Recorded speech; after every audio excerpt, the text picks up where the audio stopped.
Come on, Ruhi, pick up the call. कहाँ चली गई है ये?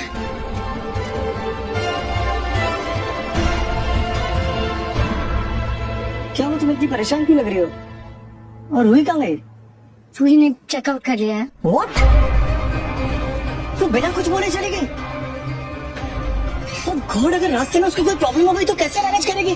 अरे यार, वो इतनी रिस्पॉन्सिबल कैसे हो सकती है अबीरा? मुझे खुद नहीं पता, मैं खुद कंफ्यूज हूँ। तुम भी क्या जवाब दो? एक बार बस फिर फोन उठा ले तो। ए, रुकिए रुकिए।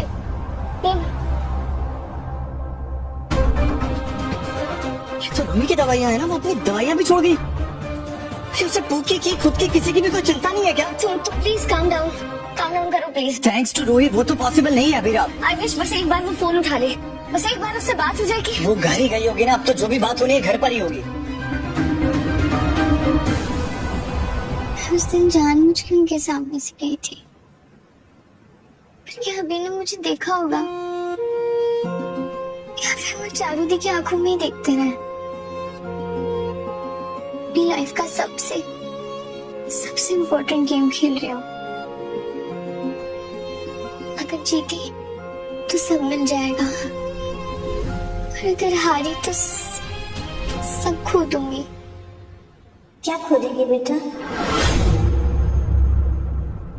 मम्मा, क्या बात है बेटा? तू परेशान है? मम्मा आप भी ना, मैं क्यों परेशान हूँ? आप बताओ कैसे आना हो आपका? ऐसे नहीं आ सकती क्या तेरे घर? ऑफ कोर्स आ सकती हो। अच्छा आप बैठो, मैं आपके लिए चाय बना के लाती हूँ। नहीं बैठ। जो लड़की किचन से एक ग्लास पानी नहीं ला सकती थी, वो चाय बनाना सीख गई। यहाँ ना मुझे बड़ी माँ, छोटी माँ, बड़े पापा सबने ना घर के काम बड़े प्यार से सिखाए हैं। यहाँ सब मुझसे बहुत प्यार करते हैं मम्मा। और अभी तुझे प्यार करता है ना बेटा? प्यार बहुत छोटा वर्ड है मम्मा। आप ना यूँ समझ लो कि वो दिन रात ना मेरे आगे पीछे घूमते रहते हैं। मेरा इतना ख्याल रखता है ना, मैं जहाँ कहती हूँ मुझे वहाँ घुमाने ले जाता है। आपको पता है आज दोपहर में भी लेके गया था। एक्चुअली मैंने उसे आज देखा था, पर पीछे से देख के मुझे ऐसा लगा कि वो तेरे साथ नहीं किसी और के साथ था। क्या रहा बेटा, सच सच बता, तेरे और अबीर के बीच में सब ठीक है ना? कहीं वो किसी और के साथ? क्या मम्मा, आप ना अपनी आंखों का टेस्ट करा लो, अपनी बेटी को नहीं पहचान पाए। मैं ऐसे बार बार इसलिए पूछ रही हूँ बेटा, क्योंकि जिन हालातों में तेरी और अबीर की शादी हुई थी, मुझे ऐसा लगा नहीं था कि तुम ज्यादा देर तक साथ रहोगे। मम्मा मेरा प्यार जीत गया, आप टेंशन लेना छोड़ दो, क्योंकि अभी भी मुझसे प्यार करने लगे।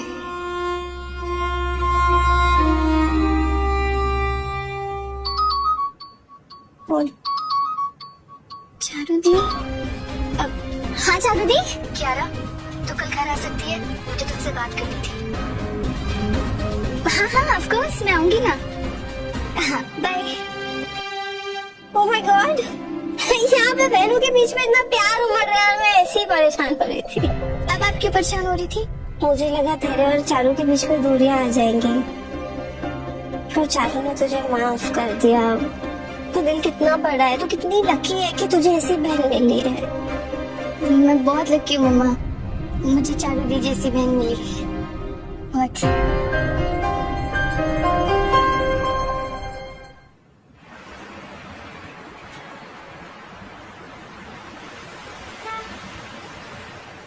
जीते रहो। चलो शुक्र है बेटा, वक्त रह के अपनी विरासत की कदर करना सीख ले। थैंक यू नानी साहब। अब आप आशीर्वाद दीजिए कि मैं भैया भाभी के साथ खूब मेहनत करूं और फर्म को आगे लेकर जाऊं। मासा आप पूछ नहीं पा रही है, इसलिए मैं बता देती हूँ। अरमान, अबीरा और रूही परसों लौट कर आ रहे हैं।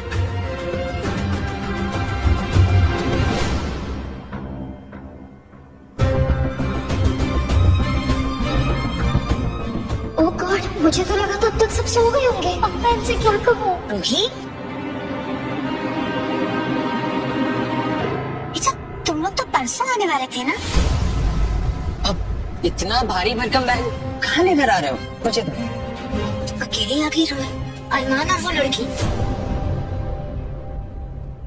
कहाँ है? तुम उसको मलेशिया यहाँ से लेके नहीं आई? अरमान को अवॉइड करने के चक्कर में मैं दक्ष को बीनालू के घर से लाना भूल गई। दक्ष यहाँ है दादी से।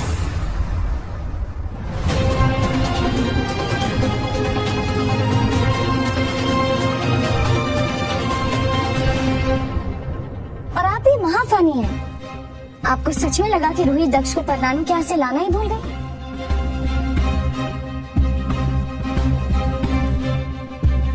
हम बस गाड़ी पार्क कर रहे थे। लेकिन आप तीनों आज कैसे लौट आए? रोहित दक्ष को बहुत मिस कर रही थी, इसलिए।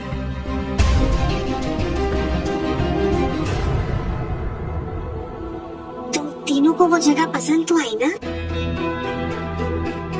रोही, बेटा सब ठीक था ना? मतलब सफर में कोई तकलीफ तो नहीं हुई तुम्हें? नहीं माँ, सब ठीक है। मैं बस चेंज कर लेती हूँ।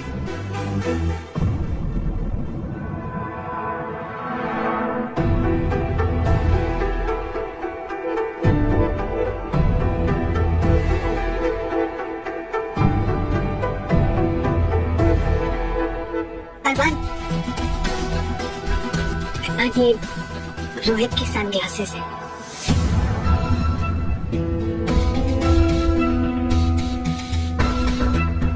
बड़े बड़े में धूल ना पड़ जाए, इसलिए मैं सोच रही थी कि अगर तू कभी कभी इन्हें पहन लेगा तो मुझे ऐसा लगेगा जैसे रोहित ने पहन लिया।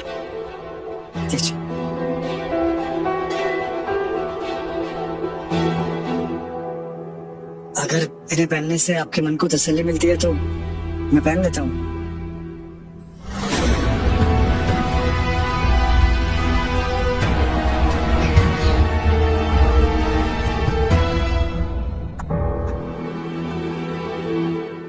I'm so sorry Daksha, I'm so sorry। मैं अपने ख्यालों में ऐसी कोई कि आपको बीनालू के घर से लाना ही भूल गई। मुझे माफ कर दो। मुझे इस ट्रिप पर आपको छोड़ के जाना ही नहीं चाहिए था। मम्मा इज वेरी सॉरी। आप भी सोच रहे होगे ना कि मम्मा कितनी बुरी है। बेटा मैं क्या करूं? मुझे खुद नहीं समझ आ रहा कि मेरे साथ हो क्या रहा है। मैं तो पता करो।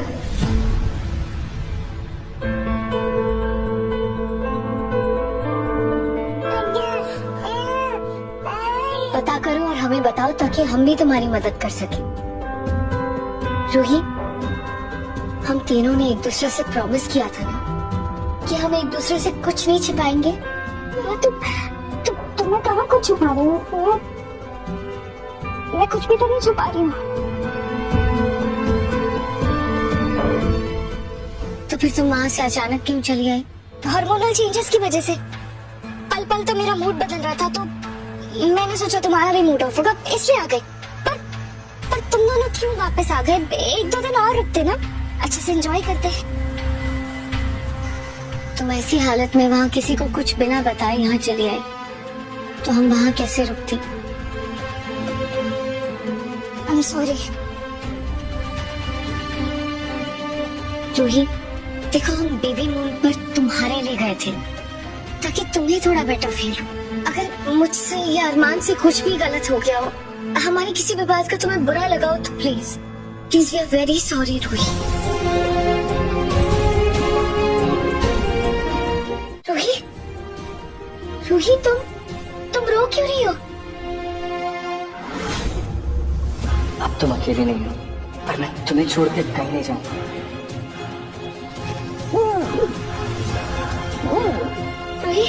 रूही देखो अब ना मुझे तुम्हारी टेंशन हो रही है। बताओ ना क्या हुआ है? तुम्हें किसी बात का बुरा लगा है क्या? या फिर बताओ एटलीस्ट कि तुम इस वक्त क्या फील कर रही हो? मुझे खुद नहीं पता कि मैं क्या फील कर रही हूँ।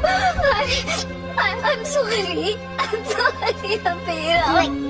नहीं I'm sorry, I'm really sorry। एक तो तुम टायर्ड हो, ऊपर से मैं ऐसे टीचर जैसे सवाल कर रही हूँ तुमसे। मैं भी तुम रो लो, तुम अपना जी हल्का कर लो, तुम्हें अच्छा लगेगा। I'm really sorry। हम दोनों यही हैं, मैं और अरमान यही हैं।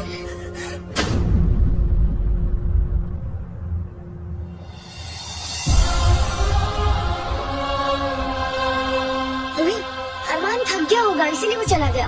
तुम अब उसकी टेंशन मत लो। वैसे भी हम दोनों बहनों के बीच अरमान का क्या काम।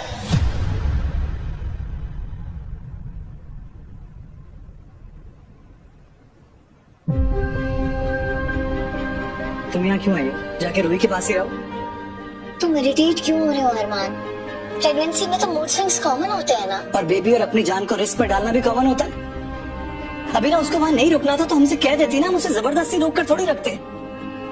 उसने हमें बताना भी जरूरी नहीं समझा। भगवान ना करे अगर उसे कुछ हो जाता तो फिर मैं रोहित को क्या मुंह दिखाता, घर वालों को क्या बोलता। बदकिस्मती पहले ही इस घर का पीछा नहीं छोड़ती है, ऊपर से रूही ऐसे रेकलेसली बिहेव कर रही है प्रेगनेंसी में। और तुम उसको समझाने की बजाय, उसको उसकी गलती रियलाइज करवाने के बजाय तुम उससे खुद सॉरी बोल रही हो। तुम्हारा हो गया, अब तुम मेरी बात सुनोगे?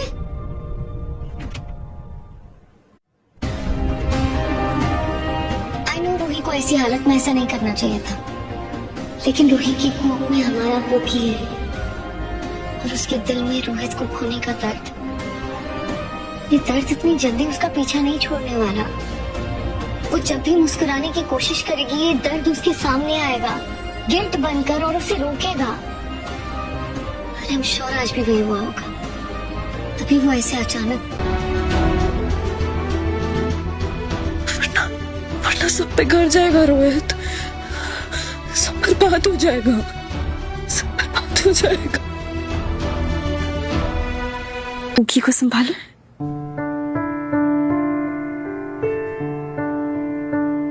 तुम्हारी वजह से आज मुझे सच्ची हैप्पीनेस का मतलब समझ में आया रूही। आज मैं फाइनली अपने दिल के टुकड़े से मिल पाई हूँ। कहते हैं कि सबको सब कुछ नहीं मिलता, लेकिन आज मुझे वाकई सब कुछ मिल गया है। Thank you so much Ruhi, thank you.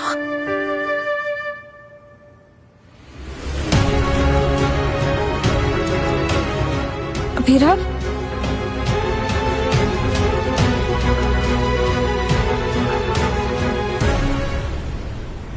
Abhira, तुम ठीक हो? Thank you. अभीरा तुम मुझे भूल गए, पर तुम नहीं भूले हैं। मैं नहीं कभी भूल सकता हूँ। तुम मेरा पहला प्यार हो रूही। सच?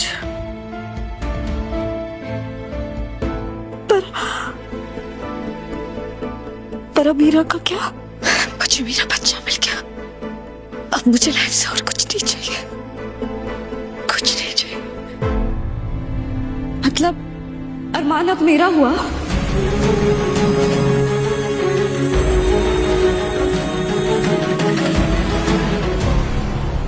पर तुमने खुद ही कहा ना अभीरा कि तुम्हें सब कुछ मिल गया है, पर मेरे पास कुछ नहीं है। मैं बहुत अकेली हूँ, अकेली हूँ। Please please. आप तो बड़े क्यूट हो और आप तो महा इंटेलिजेंट भी हो। आपको पता है कि आपकी मम्मा सो रही है, इसीलिए आप चुपचाप से रेडी हो गए। अरे वाह, दक्ष तो रेडी भी हो गया। सॉरी। चलो भाई हम बाल चल के गप्पे मारे। चलो भाई चलो ताईशा।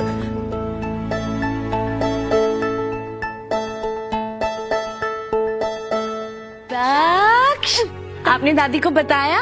अपनी दादी को बताया कि आपने ब्रेकफास्ट कर लिया है, डायपर बदल लिया है और अब खेलने के लिए पूरी तरह से तैयार है ना? अरे वाह, ये तो बहुत प्यारा बिट्टू है भाई। लेकिन प्यारी तो ये भी है हमारी। सच में अभीरा, जब से तुम वापस आई हो ना, तुमने तो पूरे घर को संभाल लिया है।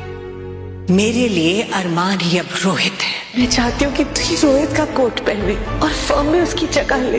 रोहित की सनग्लासेस है, तो कभी कभी इन्हें पहन लेगा तो ऐसा लगेगा जैसे रोहित ने पहन लिया। माँ, मुझे आपसे किसी चीज के बारे में बात करनी है। हाँ बिल्कुल बातें करेंगे भाई, ढेर सारी बातें। जी एक्चुअली वो क्या है? ये तुमने क्या पहन रखा है? नहीं माँ, मैंने ये जानबूझकर पहने हैं। जानबूझ के? लेकिन ये तो तुम्हारे फॉर्मल अटायर के साथ मैच ही नहीं कर रहे बेटा। पर रूही के जूतों के साथ तो मैच कर रहे हैं ना। रूही के जूते मतलब? बुकी को इस दुनिया में लाने के लिए रूही छोटे बड़े हर तरह के सैक्रिफाइसेस कर रही है माँ। अब देखिए ना, उसे बड़ी बड़ी हील्स पहनने का कितना शौक है, लेकिन प्रेगनेंसी की वजह से अब वो पहन नहीं पा रही है। तो बस मैंने सोचा कि उसे कंपनी देने के लिए मैं भी हील्स नहीं पहनूंगी। मेरी प्यारी बच्ची, बस भगवान ऐसी बहन सबको दे, है ना भाई दक्ष? ताइशा कितनी प्यारी है ना? वो भी देखो हाँ बोल रहा है ना भाई। हाँ भाई हाँ। अरे मुझे भी देखो ना, मैं भी भूल ही गई बातों बातों में कि तुम्हें फर्म जाने के लिए लेट हो रहा होगा ना। अरे हाँ माँ, ये बाय माँ। बाय दक्ष। बाय। बोले have a nice day Taisha, have a nice day, Tata. है ना भाई, है ना भाई।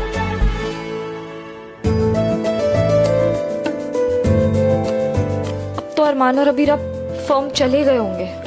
आई होप चले गए हो, मुझे उन्हें फेस ही नहीं करना है।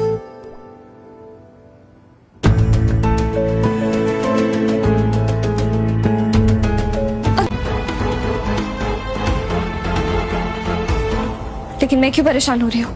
अरमान की चीजें संभालना ना तो मेरी जिम्मेदारी और ना ही मेरा हक। पता नहीं मैं अंदर आई क्यों।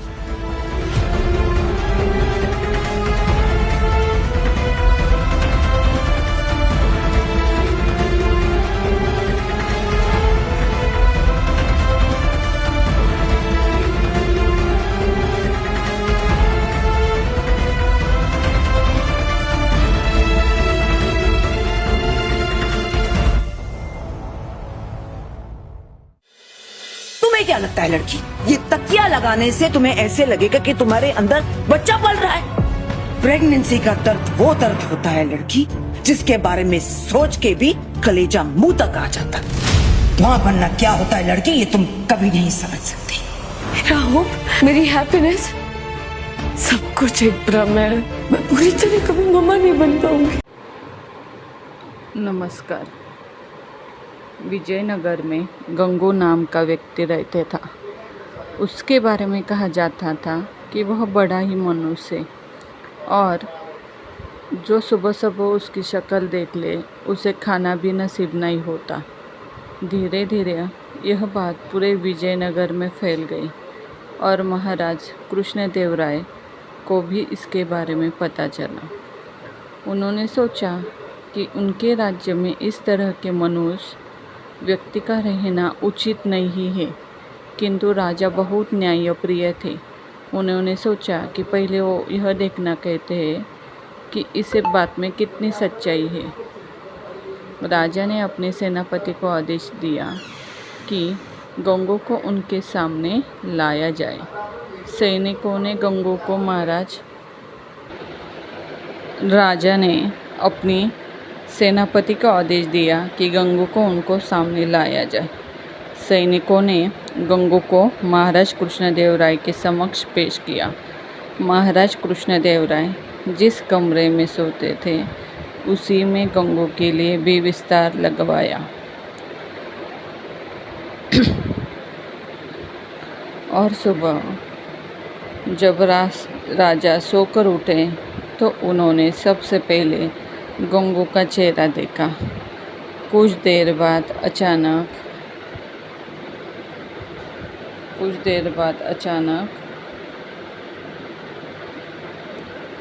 कार्य आ जाने के कारण राजा को राजमहल से बाहर जाना पड़ा और उस दिन वो इतने व्यस्त रहे कि उन्होंने खाना भी नसीब नहीं हुआ। राजा कृष्णदेवराय को यह यकीन हो गया यह सब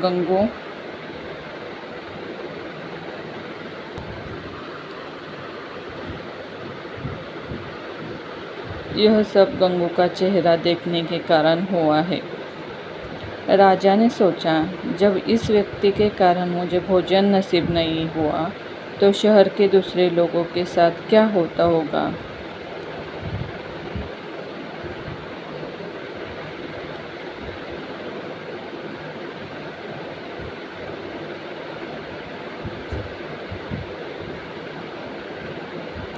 गुस्से में राजा कृष्णदेवराय ने गंगू को फांसी पर टांगने आदेश दिया। यह बात पूरे राज्य में फैल गई कि कल गंगू को फांसी दी जाएगी। जब यह बात तेनालीराम को पता चली तो वो सारा माजरा समझ गए और तत्काल गंगू के पास पहुँचे। तेनालीराम को देखकर गंगू रोने लगा और तेनालीराम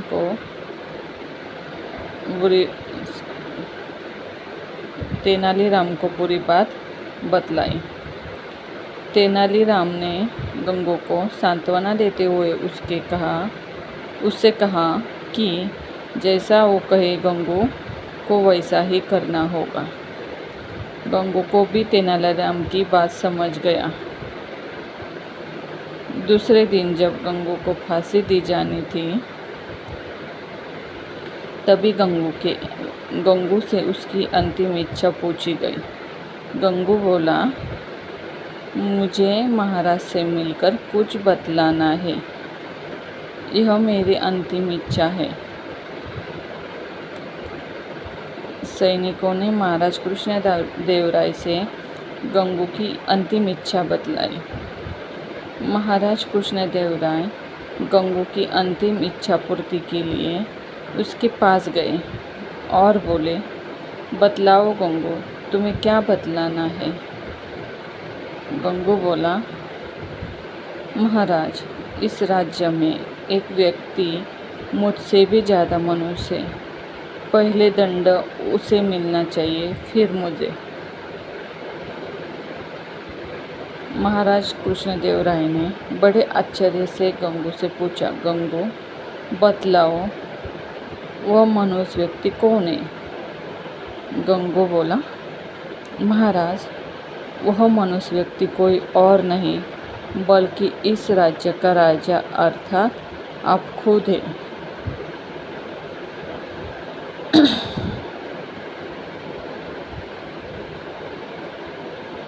यह सुनकर महाराज कृष्णदेवराय अत्यधिक क्रोधित हुए और बोले, जानते हो गंगू, तुम क्या बोल रहे हो? इसके बदले तुम्हें दंड भी मिल सकता है। गंगू बोला, महाराज, मुझे मृत्यु दंड से बड़ा कोई दंड हो सकता है क्या? यह तो आप मुझे दे ही चुके हैं। कृपया आप मेरी विनती। तब आपको दिन भर भोजन नहीं मिला, तब आपने मुझे मनहूस समझकर मृत्युदंड दे दिया। ठीक उसी समय कल सुबह मैंने भी आपका चेहरा देखा था। माफ कर दी। गंगू का अपने पास बुलाकर पूछा, गंगू, यह विचार तुम्हारे मन में कैसे आया? गंगू बोला, मुझे तेनालीराम ने यह सब करने की सलाह दी थी। महाराज कृष्णदेवराय ने गंगू को बहुत सारा धन देकर विदा किया और तेनालीराम को बुलाकर उसका धन्यवाद दिया कि उनके कारण एक निर्दोष की जान बच गई और महाराज के हाथ से एक बहुत बड़ा पाप होने से बचा।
एक समय की बात है, एक विशाल जंगल में एक चौड़ी नदी बहती थी। नदी के किनारे ऊंचा जामुन का पेड़ था, जिसकी शाखाओं पर काले बैंगनी रसीले जामुन लटकते थे। इस पेड़ पर एक समझदार बंदर रहता था, जिसका नाम था चिंटू। चिंटू न सिर्फ चतुर था, बल्कि उसकी आंखों में एक खास चमक थी, जो उसके बुद्धिमानी को दर्शाती थी। वो हर दिन जामुन खाता था, नदी के किनारे बैठकर मछलियों को देखता और अपने दिन का आनंद लेता था। लेकिन उस नदी में एक मगरमच्छ रहता था, जिसका नाम था भोलू। भोलू दिखने में भोला भाला था, लेकिन उसका मन लालच और चालबाजी से भरा था। चिंटू और भोलू की दोस्ती का आरंभ। एक दिन भोलू ने चिंटू को पेड़ की सबसे ऊंची डाल पर बैठे हुए देखा। चिंटू एक जामुन तोड़कर बड़े मज़े से खा रहा था। भोलू की आंखों में लालच की चमक आ गई। उसने सोचा, अगर मैं इस बंदर से दोस्ती कर लूँ तो रोज़ मुझे जामुन मिलेंगे। उसने चिंटू को आवाज़ लगाई, ए बंदर भाई, तुम्हारा नाम क्या है? मैं तुम्हारा दोस्त बनना चाहता हूँ। चिंटू ने नीचे देखा और हंसते हुए कहा, मेरा नाम चिंटू हो और तुम कौन हो? नदी के राजा। भोलू ने मुस्कुराते हुए जवाब दिया, मैं भोलू हूँ, इस नदी का मगरमच्छ। चलो दोस्ती करते हैं। तुम मुझे जामुन दो और मैं तुम्हें नदी के उस पार की सैर कराऊंगा। चिंटू को भोलू की बातों में कुछ शक हुआ। उसने सोचा, यह पंचतंत्र की कहानी जैसा लग रहा है, जहाँ चालाकी और धोखा छिपा होता है। फिर भी उसने भोलू को परखने के लिए एक जामुन नीचे फेंक दिया। भोलू ने उसे खाया और ज़ोर से तारीफ की, वह ऐसा स्वादिष्ट जामुन मैंने कभी नहीं खाया। तुम सच में मेरे दोस्त बनने के लायक हो। इस तरह उनकी दोस्ती शुरू हुई। हर दिन चिंटू भोलू को जामुन देता और भोलू उसे अपने पीठ पर बिठाकर नदी के उस पार ले जाता। वहाँ चिंटू को नए नए फल, रंग बिरंगे पक्षी और जंगल की खूबसूरती देखने को मिलती। लेकिन चिंटू हमेशा सतर्क रहता था, क्योंकि उसे पता था कि पंचतंत्र की कहानी में दोस्ती के पीछे अक्सर कोई न कोई चाल होती है। ऐसे ही कई दिन बीत गए। एक दिन भोलू की पत्नी, जिसका नाम गंगा था, उसने पूछा, ये जामुन तुम हर दिन कहाँ से लाती हो? भोलू ने सारी बात बताई कि कैसे वह चिंटू से जामुन लेता है। गंगा की आंखों में लालच की आग भड़क उठी। उसने कहा, अगर यह बंदर इतने मीठे जामुन खाता है तो उसका दिल कितना स्वादिष्ट होगा। इससे मेरे लिए पकड़ लाओ। भोलू पहले तो हिचकिचाया। उसने कहा, गंगा, यह पंचतंत्र कहानी का हिस्सा हो सकता है। चिंटू मेरा दोस्त है, उसे मारना ठीक नहीं। लेकिन गंगा ने उसे बार बार उकसाया, अगर तुम मुझसे प्यार करते हो तो उसका दिल लाओ। आखिरकार भोलू गंगा की बातों में आ गया। अगले दिन भोलू चिंटू के पास गया और बोला, दोस्त, आज मेरी पत्नी गंगा तुमसे मिलना चाहती है। वह तुम्हारे लिए खास मछली पकाएगी। मेरे पीठ पर बैठो, मैं तुम्हें अपने घर ले चलता हूँ। चिंटू को भोलू की आवाज़ में कुछ अजीब सा लगा। चिंटू को भोलू की आवाज़ में कुछ अजीब सा लगा। उसने सोचा, यह पंचतंत्र की कहानी का ट्विस्ट हो सकता है। फिर भी भोलू की पीठ पर बैठ गया। जैसे वो नदी के बीच पहुंचा, भोलू ने हंसते हुए कहा, चिंटू, सच तो यह है कि मेरी पत्नी तुम्हारा दिल खाना चाहती है। अब तुम बच नहीं सकते।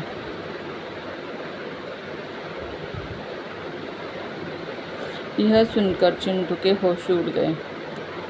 नदी का पानी ठंडा था और भोलू के दांत उसकी पीठ के पास चमक रहे थे। लेकिन चिंटू ने हिम्मत नहीं हारी। उसने दिमाग लगाया और हंसते हुए कहा, अरे भोलू, तुमने पहले क्यों नहीं बताया?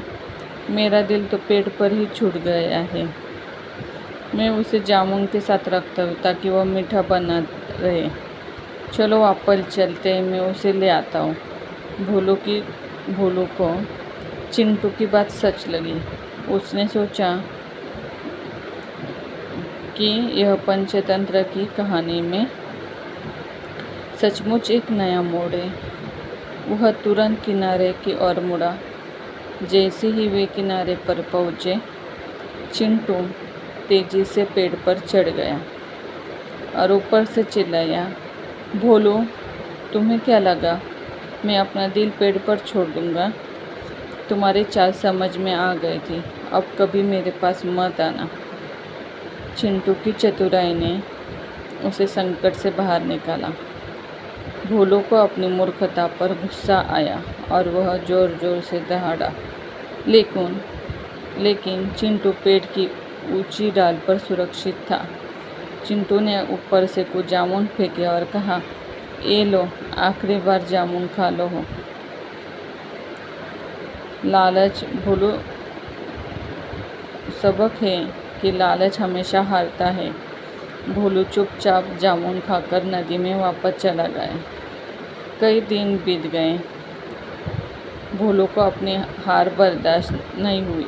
उसने सोचा, कहानी अभी ख़त्म नहीं हुई, मैं चिंटू को फिर से फंसाऊंगा। एक दिन वह फिर से चिंटू के पास गया। इस बार उसने उदास चेहरा बनाया और कहा, चिंटू, मुझे अपनी गलती का एहसास है। मैं सच में तुम्हारा दोस्त बनना चाहता हूँ। गंगा भी तुमसे माफ़ी मांगना चाहती है। मेरे साथ चलो, इस बार कोई चाल नहीं। चिंटू ने भोलू की बात सुनी, लेकिन उसका भरोसा अब पूरी तरह टूट चुका था। उसने कहा, कहानी हमें सिखाती है कि धोखे की दोस्ती कभी सच नहीं होती। तुमने एक बार मुझे धोखा देने की कोशिश की, अब दूसरी बार मौका नहीं दूंगा।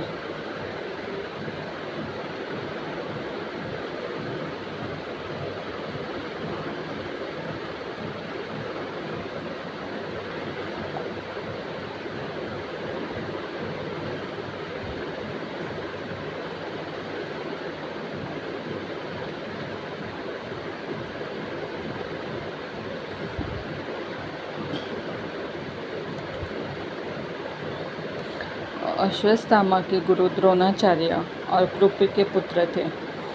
उनका जन्म एक ब्राह्मण परिवार में हुआ, लेकिन उनकी पहचान एक शक्तिशाली योद्धा के रूप में बनी। महाभारत के कुरुक्षेत्र युद्ध में उन्होंने कौरवों की ओर से लड़ते हुए अपनी वीरता दिखाई, लेकिन जब पांडवों ने छल से उनके पिता द्रोण की हत्या की तो अश्वत्थामा के मन में बदले की आग भड़क गई। युद्ध के अंतिम दिनों में उन्होंने रात के अंधेरों में पांडवों के शिविर पर हमला किया और द्रौपदी के 5 पुत्रों उप पांडवों की हत्या कर दी। इस क्रूर कृत्य से भगवान कृष्ण क्रोधित हो गए। उन्होंने अश्वत्थामा को शाप दिया कि वह अमर तो रहेगा, लेकिन उसे अनंत काल तक असह्य पीड़ा सहनी पड़ेगी। श्री कृष्ण ने उसे माथे की मणि छीन ली, जिसके कारण उसका घाव कभी नहीं भरता। कहते हैं अश्वत्थामा आज भी जंगलों और सुनसान स्थानों में भटकते हैं। 7 चिरंजीवियों में उनकी कहानी साहस और नैतिक पतन के बीच की एक महेंद्रता को दर्शाती है। राजा बलि असुरों के महान राजा थे, जो अपनी उदारता और धर्मनिष्ठा के लिए प्रसिद्ध थे। वे प्रहलाद के पौत्र और विरोचन के पुत्र थे।